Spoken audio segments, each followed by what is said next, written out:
여러분들이 격려를 해주셔서 대단히 감사합니다. 특별히 미국에 있는 형제들이 여러분이 전화도 주시고 또 카톡도 주셔서 아주 힘이 납니다. 오늘 또 하나님의 특별한 은총이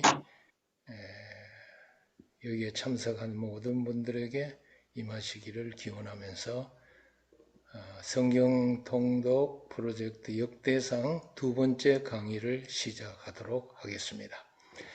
여러분이 우리가 성경에서 족보를 읽을 때에 어떤 반응을 나타냅니까? 창세기는 10개의 족보가 나옵니다. 마태복음도 펴자마자 처음부터 족보 이야기가 나오는데 아브라함과 다윗의 자손 예수 그리스도의 계보라 이렇게 해서 쭉 누가 누구를 낳고 이렇게 나옵니다. 역대기도 마찬가지로 아담부터 시작해서 포로에서 돌아온 자들까지 약 3,600년이 넘는 역사가 이어지는 족보의 기록입니다. 그래서 족보 부분을 읽을 때 보통 나타내는 반응을 제가 생각해 보니까 4가지 반응을 나타내는 사람이 있다고 생각이 됩니다. 첫째는 부정적 반응, 둘째는 긍정적 반응, 셋째는 자각적 반응, 넷째는 결십 반응. 제가 이름을 붙여봤습니다. 첫 번째는 제가 그 초등학교 때부터 목사가 되기로 결심하고 새벽마다 일어나서 성경을 한 5장씩 읽었는데요. 그때에 했던 습관은 족보가 나오면은 그만 건너뛰는 일을 했습니다. 누가 누구를 낳고 누가 누구를 낳고 하는 말씀이 한없이 이어지기 때문이죠. 어릴 때에 제 그때의 습관이었습니다. 또 요즘도 어른들도 그렇게 하는 분이 있어요. 덮어버리거나 짜증을 내거나 건너뛰는 분이 있어요. 긍정적 반응을 나타내는 분도 있어요. 족보도 하나님의 말씀이라 인정하고 참고 계속 읽습니다. 결국 그 족보 속에 흐르는 복음을 발견하고 그 복음이라는 곧 메시아의 줄기를 발견하고 희열합니다.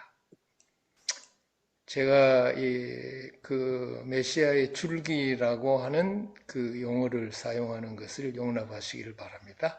자각 반응을 일으키는 분도 있는데 족보에 나타난 수없이 태어나서 죽어간 자들을 보고 야 인생은 이와 같이 허무하구나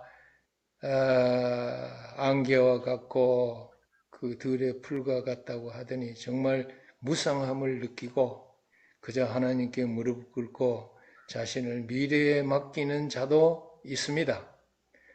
그 다음에 마지막으로 이런 반응을 하는 사람도 있어요. 호랑이는 죽어서 가죽을 남기고 사람은 죽어서 이름을 남기듯이 나도 후세에 이 명예로운 이름을 남겨야지 하고 결심하고 내가 하나님의 뜻대로 살아야지 이렇게 해서 족보를 읽을 때에 이렇게 다양한 반응을 나타냅니다. 여러분은 어떤 반응을 나타냅니까? 이런 자각 반응이나 또 긍정적인 반응을 나타내기를 바랍니다. 성경에서 이 족보가 그저 무미건조한 기록이라고 생각하기 쉽습니다. 그러나 이 족보에도 복음이 있어요. 신학적 의도가 담겨 있습니다. 우리는 그 의미를 깨닫기 위해서 기도하며 이 성경에 나오는 족보를 읽어야 되겠습니다. 성경에서 그 보면은 족보를 보면은요 아주 중요한 그 내용인데요. 최종 지향점은 메시아의 탄생입니다. 따라서 성경의 족보는 메시아가 나오는 그 씨앗, 계보라 그렇게 말할 수가 있습니다. 특별히 마태복음 1장 16절에 보면은 그 1장 1절에 아브라함과 다윗의 자손 예수 그리스도의 계보라 해서 누가 누구를 낳고 쭉 이야기하다가 16절에 가서는 야곱은 마리아의 남편 요셉을 낳았으니 마리아에게서 그리스도라 칭하는 예수가 나시니라. 이렇게 돼 있어요. 이 16절은 이 족보에 있어서 아주 중요한 성경절입니다. 왜냐하면은 이 성경절은 족보 맨 끝에 메시아이신 예수가 있음을 보여주는 겁니다. 성경의 이 족보의 정점은 예수 그리스도입니다. 두 번째로 마리아에게서 메시아가 났다 이렇게 돼 있죠. 이것은 예수는 남자가 아니라 여자에게 나신 것을 가리킵니다. 이 족보는 남자가 남자를 낳고 이렇게 쭉 되지만은 제일 마지막에는 마리아에게서 메시아가 났다고 이야기하는데, 이것은 갈라디아 4장 4절에 때가 참에 하나님이 그 아들을 보내사 여자에게서 나게 하시고 하는 이 예언의 성취임을 우리는 확인할 수 있습니다. 그래서 그 족보를 볼 때에 아주 그 복음과 메시아의 줄기를 생각하는 것은 참 중요합니다. 그러면 역대상의 이 족보를 기록한 목적이 뭐냐? 혈족 관계를 나타내고 주변 족속들 간의 관계를 설명해 줍니다. 그리고 이 두 번째가 중요한데요. 이 역대기의 그 족보는 모든 백성이 언약의 백성이라는 것을 드러내기 위한 목적으로 기록되었습니다. 즉 아담부터 여자의 후손을 고대하면서 쭉 내려오는데 혈통보다는 어떤 이 신앙의 맥을 잇는 언약 백성의 계보를 이렇게 끊임없이 이어가면서 우리에게 말하고 있어요. 자, 이와 같은 그 내용들을 머리에 간직하면서 공부를 좀 시작하겠습니다. 제1장에는 그 1절부터 23절까지는 그 아담에서 노아의 그 자손들의 족보가 나오고요. 또 24절에서 54절까지는 아브라함의 자손에 대해서 쭉 나오고 있습니다. 다 참 복잡해요. 특별히 그 38절부터 세일의 아들들에 대해서 이렇게 그 정리를 해보니까 아주 복잡하게 이렇게 그 자손들이 번성하는 것을 볼 수가 있습니다. 자, 1장을 봅니다. 자, 1장 1절부터 있는 말씀을 다 함께 읽어보겠습니다. 아담, 셋, 에노스, 게난, 마할랄렐, 야렛, 에녹, 무드셀라, 라멕 4절입니다. 노아, 셈, 함과 야벳은 조상들이라. 이렇게 그 1장은 창세기 등장하는 족장들을 중심으로 이렇게 빠르게 전개하고 있는데요. 중요한 것은 그 제일 첫머리에 아담을 언급하고 있습니다. 아담, 셋, 에노스 이렇게 하는데, 역대상은 최초의 인간 아담을 필두로 해서 셋의 족보를 시작하고 있어요. 이건 매우 중요한 것입니다.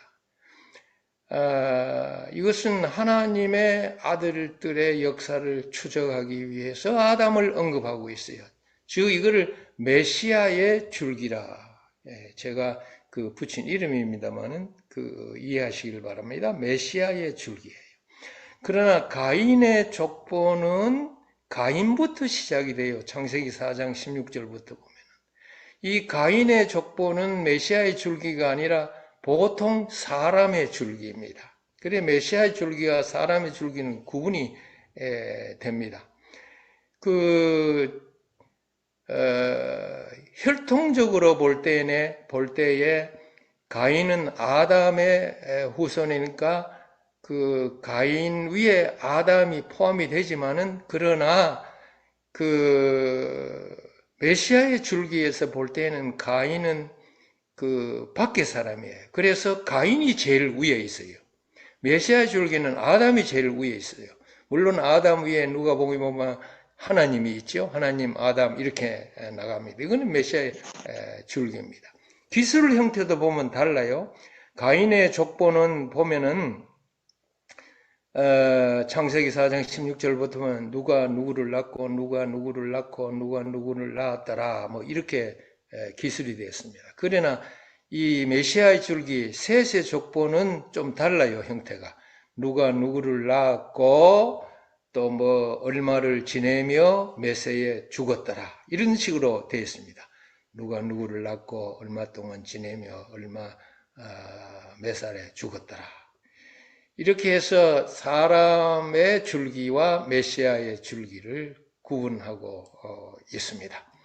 자, 1절부터 4절에는 아담부터 노아의 아들까지 10대가 기록되어 있어요. 창세기 5장과 11장의 족보는 이 역대상에 있는 족보와 정확하게 일치하고 있습니다. 특별히 5절부터 23절에는 창세기 10장의 내용이 족보 내용이 이렇게 그 요약되어 있는데 그 역대기와 거의 같습니다. 여기 23절까지를 분석해 보면 야벳의 아들이 14명, 함의 아들이 30명, 셈의 아들이 26명으로 언급되어서 명단에는 모두 한 70명의 이름이 기록이 되어 있습니다. 자, 24절 읽어봅시다. 셈, 아르박삿, 셀라,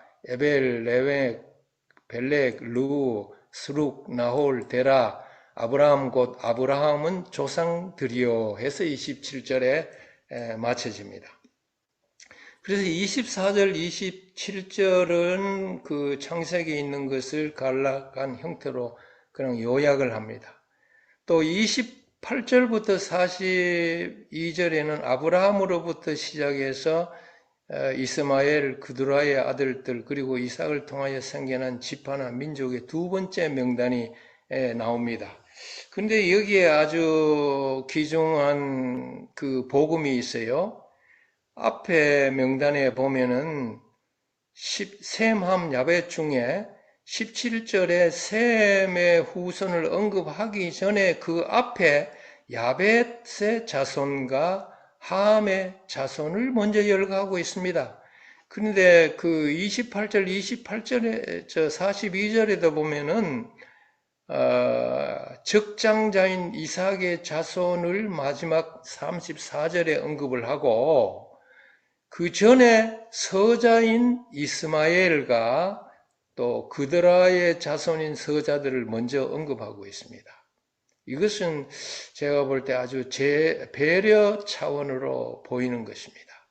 그들이 비록 메시아 가계 계승자가 아니라 할지라도 모두가 다 하나님의 백성임을 여기에서 인정하고 이야기하고 있습니다. 그래서 우리에게 조금 외곽지대에 있는 사람이라 할지라도 그들을 용납하고 그들을 배려하고 그들을 격려하고 이렇게 해야 된다고 하는 이런 그 교훈을 우리에게 이 족보가 주고 있다고 생각이 듭니다. 자, 32절에는 이런 말이 있어요. 아브라함의 소실 그두라가 하고 그 낳은 자손을 이야기를 합니다. 창세기 25장 1절에 보면은 그두라를 아브라함의 아내라고 부릅니다. 물론 이 개역 한글판에는 후처라고 되어 있어요. 고대에는 첩이 불법적인 배우자가 아닌 소실을 의미했기 때문에 아브라함의 아내 그두라 그렇게 이야기를 하고 있습니다. 잠깐 이 계보를 보면은 아브라함이 그 하갈 사이에 이스마엘을 낳았는데 아랍인의 조상이 됐죠. 사라와 사이에 이삭을 낳고 이삭은 리브가와의 사이에 마지 에서를 낳아서 에서는 에돔 족속의 조상이 되었습니다. 그가 적장자고 마지지만은 메시아의 계보는 야곱으로 이어지죠. 야곱은 레아에게서 6 아들과 또 딸을 낳았습니다. 그리고 빌하에게 2 아들을 낳고 실바에게 또 2 아들을 낳고 라헬에게서 요셉과 베냐민을 낳고 요셉은 또 두 아들을 낳았습니다.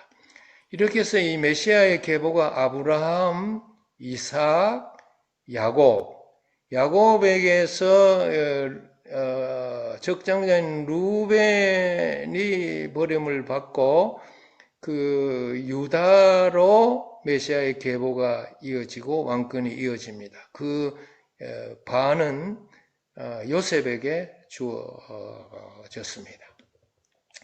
자, 이렇게 해서 그 메시아의 줄기와 또 일반 사람의 줄기를 우리가 볼 수가 있습니다. 그런데 이 역대기를 보면은 족보의 이름의 형태가 좀 다른 경우가 있습니다. 뭐 바세바의 이름이 바수아로 나오고 이렇게 틀리는 경우가 있는데 왜 그러냐? 어제 제가 그 영감 문제를 이야기하면서 역대기는 편집에 의해서 되었다고 말씀을 드렸습니다. 이 역대기에는 그 자료를 정리하면서 필사한 명단 가운데 히브리어 철자를 이렇게 뒤바꾼 실수 때문에 이름이 다른 경우도 있습니다. 때때로 또 이름이 상이한 경우는 한 사람의 이름이 여러 가지 다른 이름을 가졌기 때문에 그렇습니다. 예컨대 그 아수에로를 유대인들은 그렇게 부르지만 헬라인들은 크세르라고 부릅니다. 페르사에서는 크샤사르라고 부르고 애굽에서도 다르게 이렇게 이름을 부릅니다. 그래서 한 사람이지만 이름이 달라요. 저도 제 이름을 보기 위해서 우리 조상 족보책을 한번 들춰봤더니 제 부친이 두자 현자인데 그 아래에 그 아들이 제 이름이 이상락으로 되어 있지 않고 이상도로 되어 있어요. 그래서 대단히 이상합니다. 이렇게 족보와 실제 이름이 이렇게 다른 경우가 있을 수가 있다 이 말입니다. 에돔의 왕들과 족장에 대해서 말합니다. 에서의 후손 그 족보를 쭉 이야기를 하고 있습니다. 이거는 창세기에 있는 기록과 거의 동일합니다. 자, 1장이 주는 이 교훈은 뭐냐? 중요한 이야기입니다. 아담부터 시작하여 아브라함까지는 물론 이삭의 자손이든 이스마엘의 자손이든 에서의 자손이든 에돔의 족속이든 메시아의 줄기에 속했든 아니면 사람의 줄기에 속했던 모두가 다 하나님의 언약 백성이다 하는 이 기별을 우리에게 주고 있습니다. 그러나 물론 이 메시아의 줄기가 구분이 되고 사람의 줄기가 구분되지만은 사람의 줄기라 할지라도 버려진 백성이 아니라 다 하나님의 백성이라는 이런 교훈을 이 복잡한 족보를 통해서 1장이 우리에게 주고 있습니다. 자, 2장을 한번 살펴보겠습니다.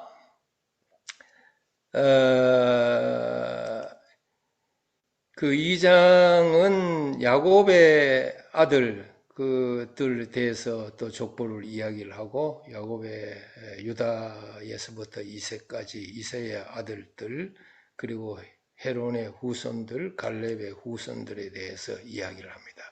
1절을 한번 봅니다. 이스라엘의 아들, 이스라엘은 그 야곱입니다. 야곱의 아들은 이러하니 해서 르우벤부터 시작해서 쭉 이야기하고 있습니다. 그 순서를 보면은 제일 먼저 첫째 아내인 레아의 6 아들이 나오고 또 둘째 아내인 라헬의 2 아들, 또 첫째 첩인 비라의 다른 아들, 마지막으로 둘째 첩인 실바의 2 아들이 언급되어 있습니다. 이렇게 해서 그 도표를 그려보면은 복잡합니다. 참 많은 자손들이 번영하는 것을 보게 됩니다. 제 할머님이 97세에 돌아가셨는데요. 그 돌아가신 날 장례를 치르면서 제가 그 후손들을 헤아려 봤더니 127명이었습니다. 그처럼 이렇게 많은 사람들이 과거에도 번영했어요. 그런데 이 족보를 잘 보면은 메시아의 줄기가 이렇게 야곱에서 유다로 이어지죠. 루벤은 버림을 받고, 유다는 그 며느리 다말과 사이에 베레스와 셀라를 내는데 메시아 줄기는 베레스로 연결이 되고, 베레스는 헤스론으로 연결되고, 헤스론은 람과 연결되고, 람은 아비나답은 나손, 그 다음에 살몬이 이어지는데, 살몬은 여러분이 잘 아는 대로 그 귀생 라합에게서 보아스를 낳아서 보아스로 연결됩니다. 보아스는 루에게서 오벳을 낳았죠. 오벳은 이새를 낳고, 또 이새는 그 다윗을 나와서 그 다윗으로 연결됩니다. 이것이 메시아의 줄기고, 그 외에 이 많은 것은 제가 말하는 사람의 줄기입니다. 이렇게 그 역대기에 언급을 하고 있는 것은 이 메시아의 줄기이든 사람의 줄기이든 모두가 다 하나님의 백성이라고 하는 사실을 우리에게 복음으로 나타내주고 있는 것입니다. 3절을 보면은 유다의 그 아들, 사람의 아들의 부분도 족보로 나타내고 있어요. 그 중에 그 맏아들은 에엘이었는데 여호와 보시기에 악하였으므로 여호와께서 죽이셨다. 그렇게 이야기를 하고 있습니다. 왜 그렇게 했느냐? 죄의 끔찍한 결과와 의의 상급을 보여주는 이야기를 소개하기 때문에 그렇습니다. 2장 6절부터는 그 다른 데 나오지 아니하는 새로운 족보가 쭉 나오고 있습니다. 자, 아무튼 이 족보를 우리가 읽을 때에 기억해야 할 것은 넓은 마음입니다. 왜냐하면은 성경에서 손자 대신에 아들이라고 표현했습니다. 손자를 아들이라고 했는 경우가 있습니다. 예를 들면 여호사밧의 아들이요 nim시의 손자인 예후라고 했는데 nim시의 아들이라고 열왕기상에는 이야기하고 있습니다. 아달랴는 손녀를 딸이라고 불렀어요. 또 딸의 자녀를 아들이라고 부른 경우도 있습니다. 또 아들이라고 하는 용어는 먼 후손에게 적용돼서 우리가 잘 아는 다윗의 아들, 아브라함의 아들 뭐 이런 용어를 쓰는데, 이것은 아들이 단순하게 후손을 의미하는 또 다른 사례라고 생각할 수가 있습니다. 여러분, 야곱과 라반은 사실상 조카와 삼촌 사이였죠. 롯과 아브라함도 같은 사이였는데 성경에 보면은 그들은 형제라고 부르고 있습니다. 그러므로 우리가 이 성경의 모든 그 기록된 계보에서 정확한 친족 관계를 밝혀내는 일은 사실상 불가능하다고 생각할 수 있습니다. 뭐 그렇게 하는 것이 그리 중요하지도 않습니다. 요새 젊은 사람은 잘 이해를 못하고 납득을 못하지만은 그러나 이런 것들이 성경에 이렇게 된 것은 고대의 간섭이었다. 이렇게 생각하면은 별 문제가 없을 것입니다. 자, 13절부터 17절에는 이세 가문의 이름들이 들어 있습니다. 여기 아주 재미있는데요. 이새는 8 아들을 두었다고 사무엘상이 이야기를 하는데, 그 중에 다윗이 말째였다고 했잖아요. 그런데 역대기에서는 이새의 7째 아들이라고 15절에 이야기하고 있습니다. 8 아들을 뒀으면 말째는 8째라고 해야 되는데 7째라 했습니다. 왜 그러냐? 아마도 이새의 아들 가운데 한 아들은 자손을 남기지 못하고 미리 죽은 듯 합니다. 그래서 당겨져서 다윗이 일곱째 아들로 표현된 것 같습니다. 자, 2장 18절에 헤스론이 나오는데 그 헤스론의 아들 갈렙은 누구냐 하면은 여분네의 아들 갈렙이 아닌 것 같습니다. 왜냐하면 여분네의 아들 갈렙은 출애굽 당시에 불과 39세에 불과했습니다. 자, 31절에 아주 재미있는 내용이 나오는데요. 세산의 아들은 알레요라고 합니다. 34절에 세산은 아들이 없고 딸뿐이라고 했어요. 그러면 알레는 누구냐? 세산에게 아들이 없었기 때문에 알레는 딸의 이름으로 봅니다. 왜냐하면 알레가 아들의 이름이라면 그에게 자손이 있었을 텐데 성경에 없어요. 아무도 없어요. 그래서 알레는 딸입니다. 세산의 아들은 알레요. 원래 제대로 하면 세산의 딸은 알레요 했는데 이 족보를 이야기하니까 그 아들이라 이야기된 것입니다. 자, 제가 아주 빠르게 좀 이야기하고 좀 이야기했습니다. 빨리 마치라는 명령을 받아서 그렇습니다. 여러분, 오늘 제가 할 내용은 다 말씀을 드렸습니다. 이 자료를 공유할 테니 여러분들이 다시 한번 보시고 그 복음을 발견하고 또 은혜를 나누게 되기를 바랍니다. 이제 이상의 이 족보, 성경의 족보를 살펴봤는데요. 이 족보에는 하나님의 구원사가 인간의 온갖 해방과 불안점에도 불구하고 오랜 역사 속에서 면면히 이어왔음을 보여주고 있습니다. 자, 이 족보를 읽을 때에 결론적으로 말씀을 드리면은 궁극적인 지향점은 예수 그리스도임을 생각을 해야 됩니다. 이 족보의 정점에 예수 그리스도가 계시는구나. 끝은 메시아의 줄기 끝은 예수 그리스도구나 생각하고 예수 그리스도를 바라보는 믿음이 있게 되기를 바랍니다. 아멘. 그리고 비록 그 아담의 후손은 메시아의 줄기가 아닐지라도 모두 다 하나님의 백성이라고 하는 사실을 기억하고 다 하나님 앞에 감사를 드려야 되겠습니다. 그래서 여기서 우리가 얻을 교훈은 우리는 모두 다 그리스도 안에서 한 백성이다. 갈라디아 3장 28절 29절에 보면은 너희는 유대인이나 헬라인이나 종이나 자주자나 남자나 여자 없이 다 그리스도 예수 안에서 하나라고 했습니다.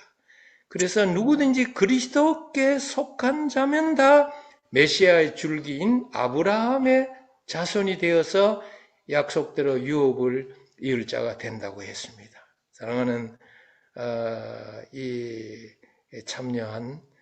지음에 참여한 모든 형제 자매들이 다 우리가 한 백성이고 예수 그리스도에게 속해서 아브라함의 자손으로서 영원한 기업의 약속을 얻게 되는 여러분과 제가 되기를 간절히 바라면서 오늘 공부를 마치겠습니다. 감사합니다. 아멘.